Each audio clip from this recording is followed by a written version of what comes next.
Kuna mtu anaitwa Oldman, mtu wa kale.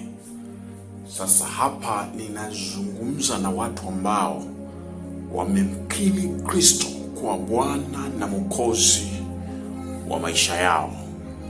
Oldman, mtu wa kale, ni moja ya zana ambazo shetani anazitumia kwa nguvu zote.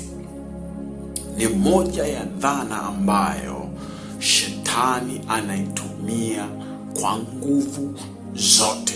Oldman ni ule utu wa kale, utu wako wa kale kabla hujamjua Kristo.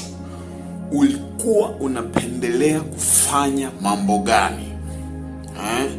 Kama ulikuwa mzinzi, kama ulikuwa mwizi, kama ulikuwa mlevi, ukimkiri Kristo, shetani anakuletea au anakusogezea ule utu wako wa kale.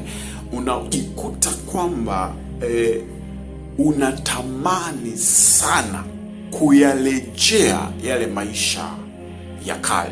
Sasa ni kitu cha muhimu kutambua kwamba mtu wa kale ni moja ya silaha ya shetani anayoitumia kumtafuta mtu aliyeokoka. Utajikuta mara kwa mara, kama ulikuwa mlevi, utajikuta unapitishwa kwenye maeneo yanayofanyika ulevi.